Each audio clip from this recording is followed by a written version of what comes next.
Hello hi നമസ്കാരം, welcome back to അബീസ് world. അപ്പോൾ ഇന്നലെ ഒരു ന്യൂസ് കണ്ടായിരുന്നു.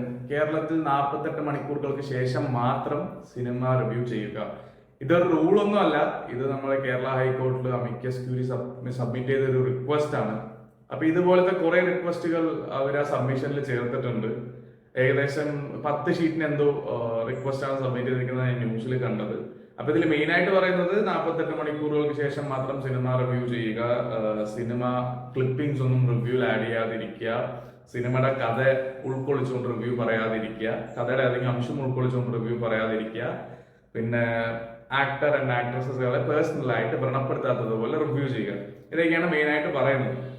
അപ്പൊ എനിക്കിത് കേട്ടപ്പോ തോന്നിയത് 48 മണിക്കൂറുകൾക്ക് ശേഷം മാത്രം സിനിമ റിവ്യൂ ചെയ്യുക എന്ന് പറഞ്ഞാൽ ഒരു സിനിമ കണ്ട പ്രേക്ഷകന് അതിനെക്കുറിച്ച് പറയാൻ, തന്റെ അഭിപ്രായം പറയാൻ കൂടെ അവകാശമില്ലേ?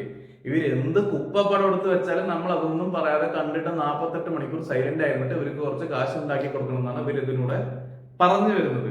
ഇനി അഥവാ ഇതൊരു റൂളായി വന്നു, കേരളത്തിൽ 48 മണിക്കൂർ ഇത് കഴിഞ്ഞിട്ടേ നമുക്കിനി റിവ്യൂ എടുക്കാൻ പറ്റുള്ളൂ. ഇപ്പൊ സിനിമകളൊക്കെ പാൻ ഇന്ത്യ സൈഡിലാണ് ഇറങ്ങുന്നത്. അപ്പൊ തമിഴ്നാട്ടിലൊക്കെ എന്തായാലും മിക്കവാറുള്ള നല്ല സിനിമകൾ, മലയാള സിനിമകൾ ഇറങ്ങുന്നുണ്ട്. അപ്പൊ അവരവിടെ റിവ്യൂ എടുത്ത് ആദ്യം തന്നെ ഇട്ടാൽ എന്ത് ചെയ്യും? ഇവിടെ കുറച്ച് പേര് റിവ്യൂ ഇട്ട് കാശ് ഉണ്ടാക്കുന്നുണ്ട്, കുറച്ച് പേര് അവർക്ക് യൂട്യൂബിൽ നിന്നൊക്കെ വരുമാനം വരുന്നുണ്ട്. അപ്പൊ അവന്മാരുടെ വരുമാനവും മുടങ്ങും. അപ്പൊ നമ്മൾ എന്താ പറയാ, സാധാരണക്കാരന് ഒരു വഴിക്കും ജീവിക്കാൻ പറ്റില്ല. ഇതിപ്പോ തുടങ്ങിയതിന് കാരണം എന്താണ്, ആരോമലിന്റെ ആദ്യത്തെ പ്രണയം അങ്ങനെ പറഞ്ഞൊരു സിനിമ, അതിന്റെ ഡയറക്ടർ കേസ് കൊടുത്തതാണ്. ആ സിനിമയുടെ ട്രെയിലർ നിങ്ങളൊന്ന് കണ്ടു നോക്കുക, എന്നിട്ട് നിങ്ങൾ പറയുക നിങ്ങൾ ആ സിനിമ തിയേറ്ററിൽ പോയി കാണുമോ. ഓക്കെ, ആ ഡയറക്ടർ കേസ് കൊടുത്തു. ഞാൻ യൂട്യൂബിൽ നോക്കിയപ്പോൾ ആരും അതിനെ റിവ്യൂ ചെയ്തൊന്നും ഞാൻ കണ്ടില്ല. ഞാൻ ആസ് എ നോർമൽ പ്രേക്ഷകൻ അത്ര നല്ലതല്ലാത്തൊരു ട്രെയിലർ ഉണ്ടാക്കി വെച്ചിട്ടുണ്ടെങ്കിൽ നിങ്ങളുടെ സിനിമയുടെ പ്രൊമോഷന് വേണ്ടി ഞാൻ സിനിമ ഒരിക്കലും ആദ്യ സിനിമ തിയേറ്ററിൽ പോയി കാണില്ല.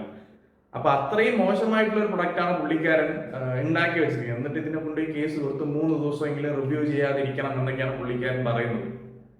ഒരു സിനിമ ഒരിക്കലും ഒരു റിവ്യൂവർ പറഞ്ഞതുകൊണ്ട് മാത്രം അത് മോശപ്പെട്ടു പോകുന്നില്ല. ഇവിടെ എത്രയോ സിനിമകൾ, ഇവർ ഈ നെഗറ്റീവ് സൈഡ് മാത്രം പറയുമ്പോൾ എത്രയോ അറിയാത്ത സിനിമകൾ, നല്ല കണ്ടന്റ് ഉള്ള സിനിമകൾ ഇപ്പൊ ഓടാൻ, പല സിനിമകൾ ഓടാൻ കാരണം റിവ്യൂസ് തന്നെയാണ്. കാരണം ഈ സിനിമകളെ കുറിച്ച് നാട്ടുകാരെന്ന് അറിയുന്നില്ല, നാട്ടുകാരെന്ന് അറിയാതെ നല്ല കണ്ടന്റ് ഉള്ള സിനിമകൾ ഒരുപാട് വരുന്നുണ്ട്. അപ്പൊ ആരുടെയും റിവ്യൂ കൊണ്ടുവരണം കുറെ പേർക്ക് തിയേറ്ററിൽ വരുന്നത്. എന്റെ അഭിപ്രായത്തിൽ റിവ്യൂസ് കുറച്ച് പേര് നല്ലപോലെ റിവ്യൂ ചെയ്യുന്ന കാരണം കുറച്ച് ആളുകൾ കൂടുതൽ തിയേറ്ററിലേക്ക് വരുന്നുണ്ടെന്നാണ് എനിക്ക് തോന്നുന്നത്.